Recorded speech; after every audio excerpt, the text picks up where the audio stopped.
the NAFTAA Podcast. Sometimes may be good, sometimes may be shit.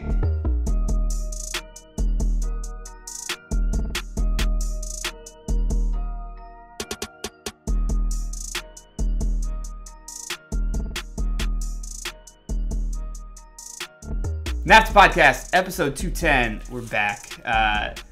We got Michael, we got myself, and we got Dylan. Tucker is back in the building, not Nick. Nick's busy, man. End of the season. I always forget how he's got so much going on. He's coaching, he's running around. Big win for his team this week, and then he was moving Caroline. Is she moving to Long Beach Island? Am I understanding this correct? They both are for the summer. Oh, okay. Yeah. Nice. Do you know any details? When does that start? I think technically today. Today? But basically May. They'll be there like full time. So good deal. Dylan, you haven't been on the pod in a minute. What's been going on? Anything? Not really, I guess. I don't know. My wife is currently somehow not slept, I think, in 48 hours in Miami. So I was going to say she's still down there, right? Yeah, they did the club space. So they were at a club at, I think, 6 a.m. this morning. Saw that. And then went to a pool party afterwards and is still somehow kicking about somewhere. I don't know. Meanwhile, Dylan's on the couch with... to them doing that at this point. Yeah, I was going to say, meanwhile, Dylan's on the couch with a raspy voice on a Sunday afternoon. Yeah, well... To my credit, I also went to a Hoboken bar that had Taylor Swift night, and I may have sang a little bit too much, which I think I've admitted I've done before. So yeah, there's nothing wrong with that. I actually really like the setup. I like the couch setup. Yeah, I figured since I have the apartment to myself, I wanted to be comfy in where I was sitting. But good deal. I do have to say, the bar we were at, obviously I love a good Guinness. They were giving Guinnesses with Taylor Swift, like, in the foam, like her face. I thought it was a nice touch. Yeah. That's like, going above and beyond for, like, a theme night. But did they play the new album, I'm assuming? They, like, mixed in the songs. Okay. I'll be honest. I think we know I'm on the Swiftie side. I think all the songs sounded the same. I don't know. I will say the lyrics were very good if you actually listen to the lyrics, but the sound was exactly the same. Don't clip this. I don't want people coming after us. But as someone who normally enjoys it, it just sounded like an extension of folklore, and I don't know. I need the bubblegum pop that's going to end up coming with the Travis Kelce album, so I'm excited for that one whenever it comes. Michael, give your 2 cents. Your Morgan went viral this weekend. Yeah, good for her. She's more into the drama baiting side of it. I just was like, I need to see what's going on, so I dedicated 2 hours and 3 minutes of my life to listen to all 31 tracks, and I thought there's some good ones on there. There's some bops. There's definitely some good writing. There's also some absolutely horrible writing on there as well. But my takeaway was, if she just picked like the 15 best songs of the 31, and that was the album, it would have been like a very good album, in my opinion. I just think there's too many songs where you're just like, okay, I get it. Like, I've heard this before. Yeah. Maybe Taylor's in the same album. I've heard it before. Maybe Taylor's version will be shorter this time. Who knows? What was Morgan talking about? So the title of it, I guess, is a reference, and again, feel free if this is on the internet to correct me, because I don't know. I guess it was a reference to the guy she dated for like 7 years, his like group chat with his friends or whatever. So the idea was the whole album was going to be about him and like all the breakup and all that stuff. And it was actually mostly about Maddie Healy, who she would just like dated for a couple months or whatever after him. Or vice versa. What do you mean? No, he was the rebound. He's right? Yeah. Okay. Yeah, he was the rebound guy. So then Morgan was saying that it's crazy if I was the other guy that dated her for 7 years, and I thought this was all going to come to me, and instead, like, it seems like she cared more about the rebound guy than the guy she dated for 7 years. Gotcha. She said I would have been pissed, and I'm the other opposite. I'm like, oh, I just dodged a massive shitstorm. Yeah, like I was like, I think he probably feels fantastic. the two different perspectives going at it at this point. Yeah. Matty Healy from the 1975, correct? Couldn't tell you. Yes. Yeah. Also, I think I'm not making anything up. We don't clip anything in really anymore. Not the greatest human being, correct? Yeah, kind of a dick. Yeah. I guess. That's what I heard. All right. Pop culture talk out of the way. Love it. Let's do Dudes of the Week. Dylan, we're going to have you lead off. Michael, go ahead and go second. I'll bring in the rear. We'll do a 3-pack each. Give the people what they want. Dudes of the Week. Lead us off, DT. I'll start with Haji Wright because he's addicted to just bringing pain to the Tucker family in the FA Cup. Happy he's on form, though, just from a USA perspective, but kind of hilarious that in the same fashion, he just keeps putting me and Nick through the blender. So good on you, Haji.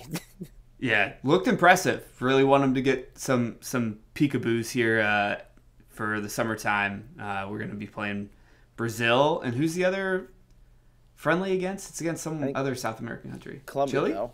Colombia? Yeah, I think you're right. Colombia. I think you're right. Yeah. Shout to Haji. Big goals, too. I mean, he almost won it at the end. Would have loved that. Yeah. Michael? Shout out. I'm going a little bit of a theme with my 3 picks. First off, just to get the easy one out of the way, Dude of the Week, Team of the Week, Leverkusen, getting that win. We should have shouted him out last week, but we didn't do dudes. Just the scenes on the field were insane. People holding up Jeremy Frimpong, shaking him around, like all the fans out there. Really cool to see Bayern not win the Bundesliga for once. So shout out to them. Yeah, I like that one. My first Dude of the Week is a full team as well. Shout out to Red Star Paris, 3rd-tier team that I somewhat follow with my friend who lives in Paris. They got promoted to the 2nd division after a pretty decent season. They'll be playing in Ligue 2 next year. And the other person I want to shout out right now, Rasmus Højlund, got the game-winning pen, and I feel bad for him. I know that you didn't play that well as a team against a championship side, but anytime you win a game and none of your teammates come and congratulate you for making the game-winning penalty, I think that's a really bad look. And it kind of speaks to probably something we're going to talk about a little bit later, but the chemistry on that team is just total shit, I feel like. They made a big point about the fact that they were telling the Coventry players great job, basically, after.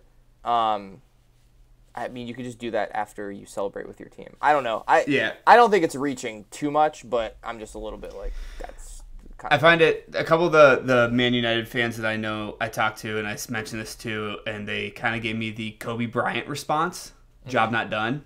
And I said, weird perspective to have after you go to penalties against a 8th place championship side, I'm pretty sure. Yes. So, No, they're in 6th. They're in the playoff picture. I think I saw they cannot get in. I was looking it up today. I'm pretty sure I looked at the table today, and they were in 6th. I'll tell you in 3, 2... Well, no, Michael, you give your Dude of the Week, and then I'll tell you. They're in 8th. Yeah, they're out. No, I went to state school. I can't count. My bad. My other one Got him! with Leverkusen was Portsmouth because they scored that stoppage time winner off a corner, and the place went absolutely ballistic. Yeah. So shout out to them too. I just like happy scenes right now. I'm in my happy art era, I guess. Yeah. Yeah. Okay. Love to hear that for you, Dylan. Only because I just saw this when I was scrolling through Twitter. Jude Bellingham, because 1, the performance in El Clasico, but 2, I saw that I think his over-under on goals for the year was at 6, and he has 21 and 10 assists. Yeah. Guy's a stud. I'm really excited to actually watch the Euros, to just watch England's midfield, but then also find out how England doesn't end up winning it. So I'm excited for all of that. Dude, Dylan, Michael and I were texting, was it 4 or 5 days ago? We were just talking about who's on that team and just how are they not the greatest They should be. It's insane. Well, it's so insane. John, you sent me Ollie Watkins, Bowen, and Solanke. And And I was none of these guys play. None of them start. None of them are going to start. It's crazy. The question is, where does Cole Palmer actually get onto the field? That's Dude, where the question is. Seriously, too. Like they have so much talent. It's insane. It's kind of like must win for them. Sorry to cut you off. Get your last dude in. My last dude is Wes Okadua. I don't know if you know the name, but he is a 15-year-old that got to sit the bench on the Wolves on our injury-riddled squad. He's my dude of the week because he said he was so happy to be on the first team because he got to miss science class. So appreciate him just wanting to play hooky as a 15-year-old just to be able to go to the game. That's actually so sick. That's amazing. I love that. Is that. So amazing. Michael? My last dude, a.k.a. my last team, it's finally happening, boys. I'm finally going to a Crew game this Wednesday. They're playing Monterey at Lower.com Stadium. I got a group of people that are going. Morgan's going to go. Last hurrah before I finally start earning my keep. So I feel like you pitched that wrong. You should have led with, I'm going to my first Champions League game. Yeah. Yeah, exactly. It's actually not my first Crew game. I've been to a Crew game, but just the first one this year, I guess. Yeah, you got that job, but now you're just spending money willy-nilly. No, I don't have money to spend. This is like, Morgan's like, shut up about going. I'll get tickets. Oh, Morgan. Yeah. Big step up. So maybe my last dude of the week should be Morgan. It could be. You know why? Because we're getting B-dubs tonight because I wanted wings. Shout out to her. Morgan. She's on a heater right now. She is. Wow. She's on fire. That's amazing. My last dude of the week is kind of more of a PSA. There are two leagues that the Premier League as well. I think the run-up and whoever's going to win it's going to be really interesting and tight. But I don't know where you're going to watch these. I think the Turkish League is actually on Paramount+. I don't think the Portuguese League is on anything. But those two leagues are within 1 point, the top two teams. There's 4 games left in both of them. It's Galatasaray and Fenerbahce in Turkey, and then it's Sporting and Benfica in Portugal. I feel like I'm going to be checking FOTMOB or maybe peek into a game here and there, but it's going to be a really interesting run-up to see who ends up winning them. So if you are dissatisfied with the 3-team race in the Premier League or the no-team race everywhere else, you can check those two out as well. Cool. Dude of the week's done and dusted. Guys, we had a quick match week.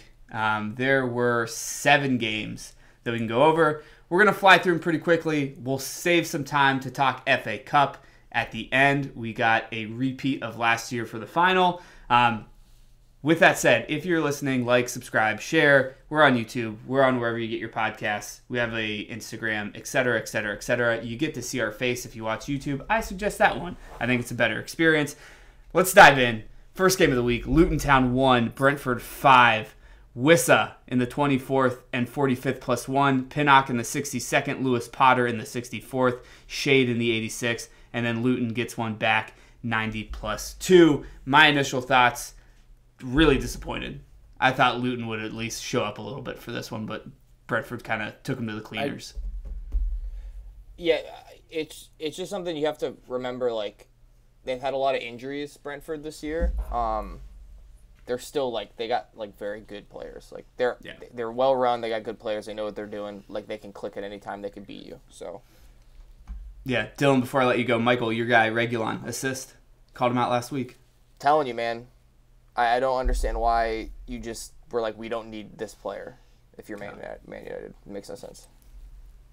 Dylan, any thoughts? I'm more to your point shocked that Luton at least didn't put up a fight at home too, with being a point away, which, you know what, no harm, no foul with what happened in some other games. So it just means that it's fucked because, the Wolves play them next because that's how this goes. So they'll get out of it. Yeah. The ever optimist, Dylan Tucker. Sheffield 1, Burnley 4. Larson in the 38th opened the scoring for Burnley. Asignan in the 40th gave him a 2-goal lead. Sheffield got one back with Hammer in the 52nd. Foster in the 58th gave him a 3-1 lead, and Goodmanson in the 71st. Big win for Burnley because, and I'll say this, the run-up for regulation looks like this. relegation. Yeah, yikes. Everton is 16th on 30. Nottingham Forest 26 points in 17th. 18th is Luton 25. Burnley 19th with 23. And then Sheffield is all but relegated at this point. But big win for them. Yeah, the problem with Burnley is they need 2 results over more than Forest because their goal difference is so insanely bad. Yeah.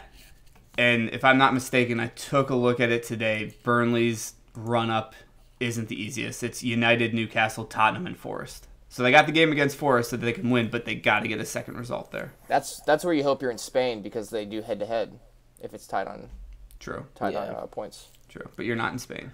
So true. Jolly old England. Not in Spain. Yeah. Dylan? I know it's from point deductions, but I'm just shocked that Burnley still has a chance to actually be alive at this point. And if that happens, it's a conversation I know will probably happen off season, but I'm so curious what the hell they actually do because clearly what they were doing just wasn't working, and it goes against why we thought they'd keep company. It is weird. I mean, I don't hate the keeping him if they go back down because he's won it and he won it big. I get that. Championship is such a hard division though, so there's no guarantee they're gonna bounce yo-yo right back up. I don't know. It'll be an interesting year. I got a feeling next season if they start out anything but borderline perfect, he's got to be on the chopping block. I would assume. Sheffield United giving up 88 goals. They got 5 games left. They get 100, right? They give up 100 goals. Got to. Yeah. Just over 2 a game, basically. Yeah. All right, cool. I think so too. I just thought there might be some discourse. Michael, the Blade hater, back at it. All right, a game that Michael thought was going to go one way until he saw the lineup. Unfortunately for Dylan, it did not. Arsenal 2, Wolves 0. Trossard in the 45th, Odegaard in stoppage time. Honestly, we were talking about it last week, Michael. On paper, if Wolves aren't totally dismembered, this is a tough game, especially after a loss. But Dylan, you guys just didn't have enough first-team quality. Which is a shame because, if you actually watched the game, which if you did, I'm really sorry because it wasn't the best.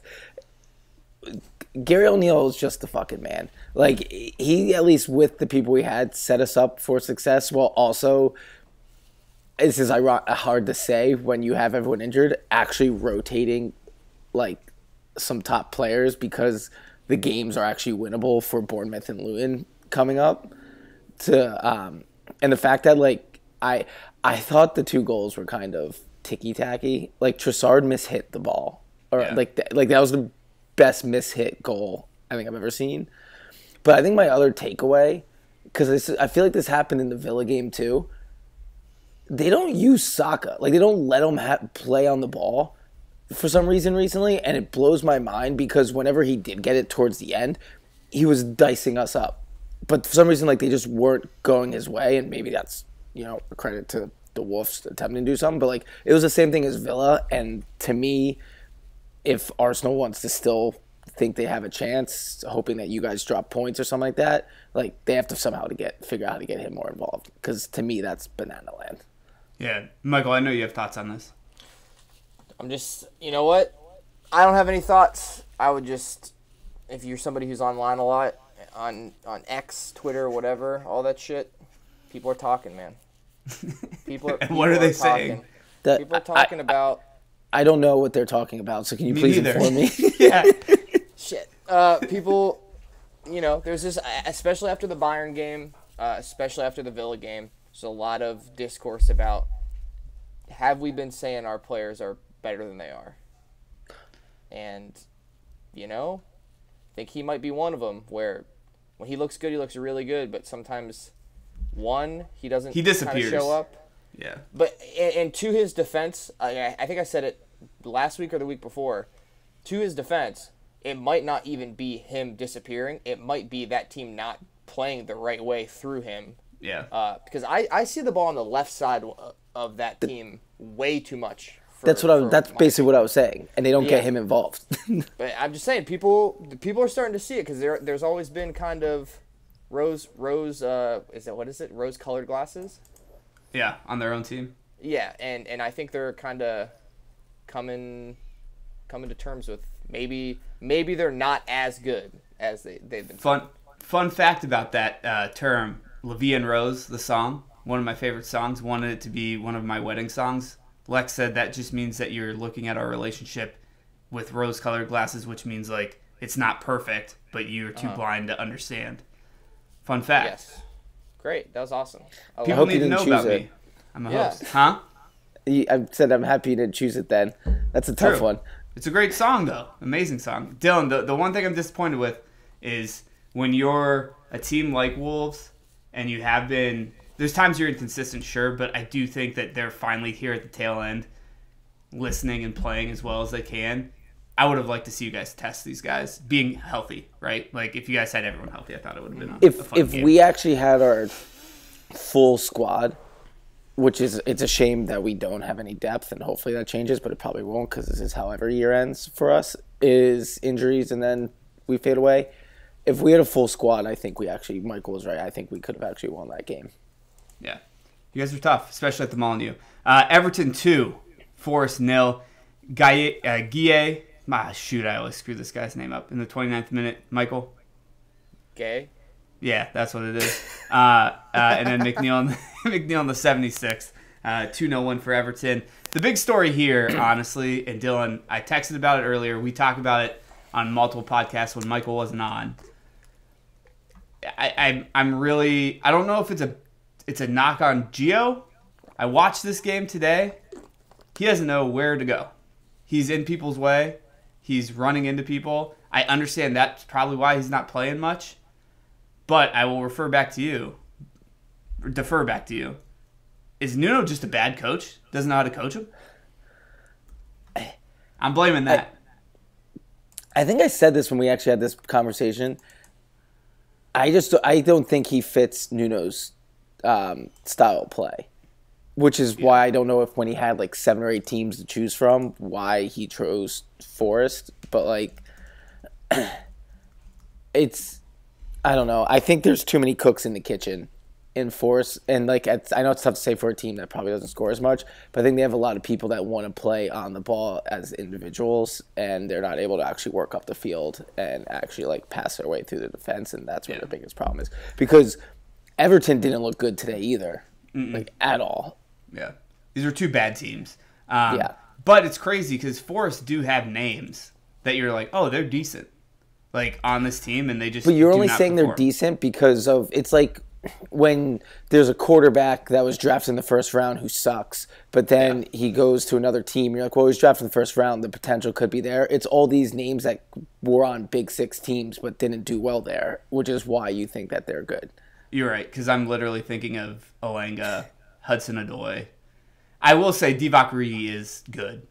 Like, I think he's old now, though, so that's the thing. But, all right. We went through all the games that are relegation bound. What is the... Oh, good. And then we'll do bottom 3. It's more...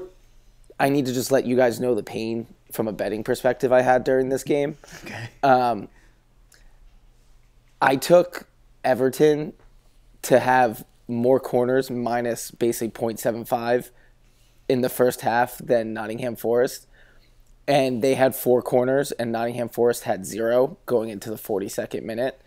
And then Nottingham Forest got a corner and got 3 corners right away from that. And then they blew the whistle time and I lost. So I just need to get that out there, is that I was literally like counting my money, and then all of a sudden like Calvin Lewin just kept heading the ball out of bounds over and over and over again. It was awful. Makes you just hate an individual player even more, for sure. That's crazy. Just ripping 3 corners real quick. Dylan, go ahead, Michael. Are we going to talk about the statement? Actually, great point. Yes. Let's go. Nottingham Forest legal team. Mid or great? Let's figure out. Well, first off, I think they probably should have got 2 penalties.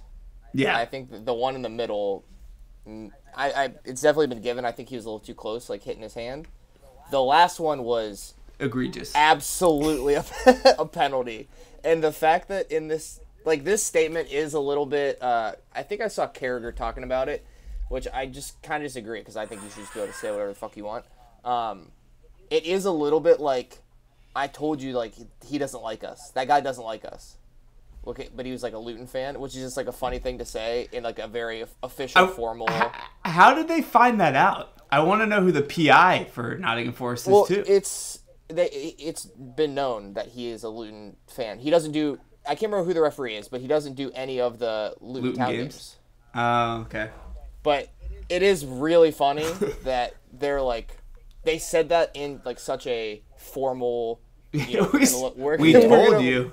Yeah, we're gonna look at all our options. I don't know what comes from this, but I just think it's funny because they absolutely should have at least got one, probably two. They're gonna deduct a Premier League 2 points. It's gonna be sick. They're gonna get their points back or something. It would be even funnier if the Prem just was like, nope, hold like 3 more point deduction, and now you're getting relegated. So see ya. The second funniest part too was all 3 infractions had to do with Ashley Young. Yeah, I know it was just him. The second one because I know the first and third. All three. That's awesome. Yeah, he basically funny. The reason they didn't get called is because he's like 97. I feel like maybe he got like a NBA setup where if you're in the league long enough, they just don't call things on you. That's awesome. Anyway, yeah, bottom 3s though. Who's going down at this point? Who's down there right now? Holds true. Luton, Burnley, Sheffield, Forest. Yep. Do you think? Oh no, sorry. I thought he was asking who was down there. It's like Sheffield has to go on a magic run. Only because I just really want to root for them. I hope Luton are safe and Nottingham Forest goes down. Yeah. Also, after that comment today, at that point, if you're also crying on Twitter, you should go down. Yeah. That's I'm scared we're gonna go down tweet. For sure. They are backed into a corner and fighting back at this point. I'm same with you guys. I think it's what it is right now is how it's going to stay. I'm rooting for Luton to go up for sure. I am too. I just don't think they will. Yeah. Villa, we'll try to get this one in quick. Villa 3-1 over Bournemouth. Solanke opened it up with a pen, giving the Cherries a 1-0 lead. Rodgers in the 45th, Diaby in the 57th, Bailey 78th complete the comeback for Villa. A game they needed to win, a game they should win. They're at home. They're a better team. The Villa Unai truck just keeps trucking, in my opinion. Yeah.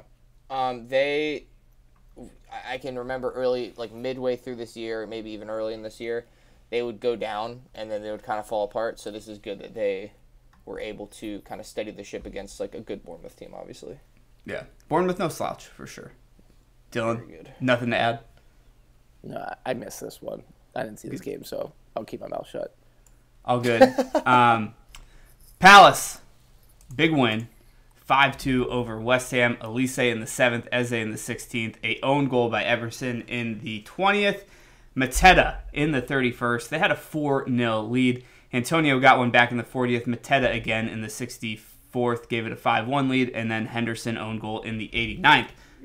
Michael, do you feel at all responsible for jump-starting the Crystal Palace comeback as a Liverpool fan? No, because the way I look at it is this team's unreal and we only lost 1-0 to them. Good point. That's a great spin zone. Yeah, that's incredible. Great job. Mateta, good, confirmed, like, at least halfway decent player. Eze and Elise, just if they're on the field and they're playing, that team can actually just go crazy because they're both so good. Yeah, dude, it's wild, like how well they can look and then how awful they can also look. It's pretty insane. Yeah. I'll give Palace fans some love because normally I feel like I'm always shitting on Palace. I feel like the two of them have never actually been on the field together a lot this year either, and that's why we're actually finally seeing them cook. Yeah. Also, they might not be on the field a lot for them next year either because they're probably on different teams. But you know what I mean. You giveth good feedback and you taketh away in a one fell swoop. Anything to say about West Ham, or are they just still the enigma that they always are for us? I have no idea. Again, I have no clue. David Moyes out. Honest to God, it is so weird how they obviously have like success in like the European Cup like last year, and like they're probably got knocked out by the team that's going to win the Europa League, like in Leverkusen, so it's like tough road. They're in a good spot in the league, but I do understand where you're just like, how are we so bad sometimes? Let me throw this out there that we can say quickly. I don't want to spend too much time on it. Looking at the roster, I think you can argue Palace has more talent. Not to defend Moyes. No. Bowen was out today. No? You don't think so? Paqueta, Kudus, Ward-Prowse, Alvarez is good. Zuma and Ogbonna, not so much Ogbonna, but Zuma's good. Fabianski's not usually the keeper. It's usually Areola. Yeah. Antonio. I think maybe Eze and Elise are top 3 of everybody on the pitch. Like they're 1 or 2 or 3, whatever. But I think down the list, I think there are more West Ham players. Yeah. All right. Fair enough. Michael, 3-1 win over Fulham. TAA with the spot kick goal in the 32nd minute gave you guys the lead, but you coughed it up before halftime with a Castagna goal in the 45th minute. Gravenberch in the 53rd and Jota in the 72nd. You guys were doing some bedwetting, you and Ian, in our little group chat today, and you ended up pulling it out, but needed the win, obviously. I'm gonna be so honest with you. I like 70% watched this because I couldn't do another like full on. I'm focused the whole time watching us miss shot after shot after shot. John, I just want to be consistent here. That stat I sent you about old Nicholas Jackson. Yeah. He in the top 5 leagues, his conversion rate is 32%. Okay? He's 25th out of 26 players who have had a certain number of chances. 30 I didn't chances. Yes, I didn't have to extend the caption to see who last place was because I knew it was Darwin Núñez. And he's so far off. He's 20%. 20%. Diaz was not very good this game. Yeah. Jota needs to play every game. I don't know the Salah thing. I think they just were trying to give him a breather or something. I thought Gakpo was good. I thought Endo was good. Gravenberch looked good, but I think it's maybe just a moment. They're playing Fulham. He had a nice goal. I'm just worried about that defense. We're still giving up too many, good chances on goal. Yeah. Yeah. And we don't clear the ball. We don't get the ball out. There's just so many things that I watch with that team, and it just frustrates me right now. We do not look good right now, even though we got this win. Totally get it. Had to do it, though. Kept the pressure on with Arsenal and City. You guys are back in second place now on goal differential. All right, Premier League. On points. Over. You're even on points? Nope. 74. Oh, I thought you meant we're in second ahead of you. No. Yes, they're ahead of us on goal difference. Yeah. My bad. Prem's over. We got 2 FA Cup games, and we got an FA Cup final, a repeat of last year. Man City, Manchester United, Manchester Derby. 2 games that were totally different. City won 1-0 over Chelsea with a Bernardo Silva Hail Mary in the 84th minute. I'll spare you guys. If you want to hear my thoughts on how I feel City are playing, listen to the last pod because I think I went in a little bit on that. But we're bad as well right now in a different way. At least Darwin creates chances. My big guy didn't play today or the other day, but he's not even creating chances, which is even more frustrating. Chelsea got in through goal so much, and to Michael's statistical point a minute ago, Nicholas Jackson is just the worst striker in the Premier League. So that saved us. Crazy. 1-0 win. Go ahead, Dylan, sorry. Well, I was just say the one run that he had where all he had to do was get around the keeper and then just didn't know what to do with the ball. And then I was at a bar watching that game and I fell out of my chair laughing. It was the most Chelsea thing I've ever seen. I was screaming, surely offsides. Surely offsides. And it kept going. And then I saw him cut it back and I was like, what's he doing? And then it just wasn't offsides. And I was like, what the fuck just happened? I was in the Twilight Zone. How do you not How do you do what you did the week prior and like bitch and complain and act like a child about taking the penalty and then not want to take that shot? That's what's crazy to me. I agree. That's wild. I 100% agree. You guys absolutely got bailed out too because they should have had a penalty for sure. Yeah, we don't got to talk about that though. You sound 100%. You sound like Mark Goldbridge. That's fine. It's a penalty. It is every time. Might be. It wasn't called. We had such a little shitty response. It might be wasn't called. We had a Tottenham fan as our VAR person. They don't want to see Chelsea win. Arsenal fan, maybe. Who knows? You know, your response is like defending Angel Hernandez. Yeah, that's bad. I don't ever want to be on that side of history. I know. All right, the second game was Coventry City, Manchester United. We can all here agree without Nick in the room. There is not a person here not pulling for Coventry City in this game. McTominay in the 23rd, Maguire in the 45th, and then Bruno Fernandes in the 58th gave Manchester United a 3-0 lead. And then Coventry City stormed back. Sims in the 71st, O'Hare in the 79th, and Haji, USA right, converted a pen in the 5th minute of stoppage time. It went to pens. Casemiro did his best Bernardo Silva impression, kicked it right at the keeper for United to miss their first pen. Haji converts. Delo converts for United. Victor Torp, which is a favorite of Michael's, converts. And then Christian Eriksen did as well. Callum O'Hare and Ben Schiff end up missing it for Coventry, and Fernandez and Højlund score the game winners for United. They win on pens 4-2. Where to begin here? I think Nick gave up on the season, I'm pretty sure, obviously. Well, yeah, remember he said he's not watching any more games. Yeah. It's tough. As he is part of a soccer podcast. Yeah.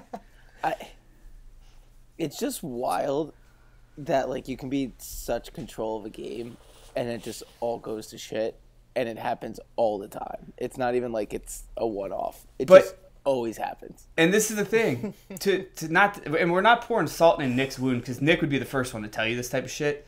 It doesn't matter the skill of the other team. Like, if this is any Premier League team, the same thing could have happened to United. And the fact that it happened to a championship team means that, like, man, you can extend 20 more spaces and these teams would have came back on them. It's crazy.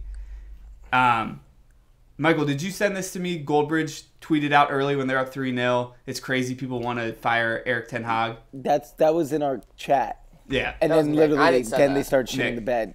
Yeah. Yeah. He tweets that out. It's crazy they fire Erik Ten Hag. He's going to an FA Cup final for back-to-back years. Then they give up 3 goals right away. So to be the one to defend, in a sense, Mark Goldbridge, because I think sometimes he obviously plays it up, but most of the time I think he's like fairly level-headed. Yeah. He literally, I think the only reason I can glean from his commentary of why he doesn't want to fire Ten Hag is because they just keep firing people and hiring new people, and then it's just a merry-go-round. So he's thinking you just stick with him because, like, you have to, and you just, back him. But, like, he's done. He's gone after the season. You also keep him because he hasn't been able to have a starting lineup that he's liked yet because of injuries. So, like, the untapped potential is still there. Yeah, okay. True. Listen, I can't possibly, again, and this is what I was going to say when we got back on, I'm not hearing him say that shit about, like, I don't have my guys or my players because, one, you need one example. He bought Anthony, and he wanted to buy Anthony, and they spent all that money on him, and this motherfucker is running in front of the Coventry players, cupping his ears after they hit the final penalty. Just like the most despicable human. Like, you want him, that's who you wanted. Like, that's your guy, and you knew him, and you played with him, you coached him, all this shit. Like, I don't, I think I've seen enough if I'm a United fan that I would be like, okay, I don't need Erik Ten Hag here anymore. I stick by my statement I think I made a couple of pods ago. They had the right guy. It was Ragnarok. They should have stuck with him. It is also so funny to hear Ragnick and Ale, like, now doing, like, interviews and, like, talking to people, and they're like, I wanted Haaland, I wanted Mohamed Kudus. I wanted Bernardo Silva. Like when he was at City, I could have got him. Like just they're saying all this crazy shit, which I don't even know if it's true or not. But I would say it too. Oh yeah, it's really funny in the context of like Manchester United right now. They're like, we could have had a super team, but no one would listen to me. Yeah. One last point on this with Goldbridge too, because he's becoming must-watch TV for me. The Chelsea game where they give up that last goal, him saying I don't want to do this anymore was just awesome, and I felt it. I felt his pain, man. I don't want to do this anymore. Yeah, I was like, I get it, dude. I totally get it. Anyway, FA Cup final, repeat of last year, like I mentioned, City versus United. Quick picks. Anyone taking United? No. Nope. All right. Figured. Zero. So like Michael said earlier, Dylan wins the FA Cup predictions. I think you got the most right throughout the year. All right, let's get into said predictions. Premier League, like I said, had 7 games last week. Michael's still in first. He went 3-4, 181 and 149. I'm in second, went 5-2, 173 and 157. Nick in third with a 4-3 finish, 169 and 161. Dylan 3-4, 163 and 167. You can get out. I think you can get out you can get 500 in this week. I feel it. Maybe. I don't know. We're gonna try. The midweek games are match week 29. So let's lead it off. You got a London derby, Arsenal hosting Chelsea. Michael, you can take the first stab here. I got Arsenal. Actually, you know what? I was going to pick Arsenal, even though I think it's going to be a draw. So even if it isn't, I get my prediction right. But I'm just going to go balls to the wall here. I think this is a draw. Draw. All right. Back-to-back weeks picking against Arsenal. No. Don't. Yeah, I'm going to take Arsenal. Only because I wouldn't be shocked to what Michael just said with it being a tie or something like that. But I just like laughing at Chelsea, so I'm going to take Arsenal. Yeah, I'm taking Arsenal as well. Sorry, Michael, you're correct. You were able to appeal to the board and switch your pick when you saw the Wolves lineup. Palace hosting Newcastle. This is actually pretty interesting. Notorious Newcastle, thin squad. We say it every episode. Palace on an absolute heater. I'm going to take this theory. Anytime the Guardians start a series scoring more than 6 runs, I think they used all their runs for the rest of the games. I think Palace used all their goals. I'm going to go Newcastle here. I'm going to do Newcastle as well. Dylan? I'm also going to take Newcastle. Love it. United hosting Sheffield. That would be so funny. It'd be a damn shame. Big result, beating Coventry City on pens. I think they carry that into the midweek, and they beat up on the Blades. I got Man United. Dylan, who you got? I'm going to take United, too. The man. I got United, but it would be sick. Dylan, big derby for you. Wolves hosting Bournemouth. Lead us off. I'm going to take a tie. I like it. Only because I don't know what players are going to be playing, so I can't confidently actually say that we'll avenge Gary O'Neill type of thing. I love it. I don't think Gary O'Neill is a spiteful person. I actually think Gary O'Neill is probably very happy with where he is right now. So I don't think this is like that type of game for him. That being said, if you guys have the same lineup or similar, and I assume you will because like it's only 3 days away. I got Bournemouth. Yeah, Dylan, I'm sorry. I got Bournemouth too. I mean, you guys are making the right call. I want to apologize to your face though. Liverpool derby. Merseyside derby. Shit, it wouldn't pop into my head fast enough. I was trying to remember the actual name of it. Liverpool Everton. Michael, who you got? I got Liverpool. I will never pick the Toffees against them. Dylan? I have Liverpool. Yeah, so do I. And then Brighton hosting City. Any other time, I feel like I'd be pretty concerned. I did just knock on wood, but I got City pretty handily in this one. Brighton aren't Brighton right now, so I got City as well. I also have City. If I wasn't fighting to get to 500, I think I would have fucked around and taken Brighton, though. I think that the defense is a perfect recipe to get Haaland maybe back on track. That's what I'm hoping for. You never know. All right, predictions in. Like I said, match week 29 is going to be the midweeks. We'll be back again after those to give the review and preview for match week 35. Dylan, you mentioned bets. You got anyone? Any bets for us midweek? I haven't looked yet, to be honest. Fine. Yeah. It's very much that Everton corner bet kind of took a lot out of me, so I haven't really looked at the book since. The wind is out of the sails after that one, so to speak. No, totally understand. And you got Rangers playoff hockey taking up a majority of your mental space, I feel like, right now. Wolves are safe. They're not in any more competitions. It's probably Rangers all the time right now. It smells like 94. Yeah, I love it. You and Peyton Manning at Tennessee. All right, get us out of here with a joke. All right, fellers. So,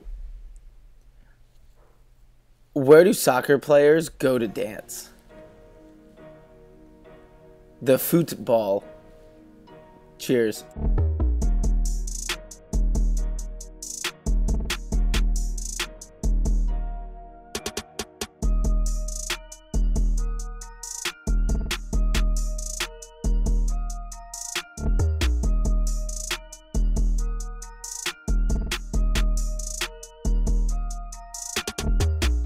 The NAFTAA Podcast.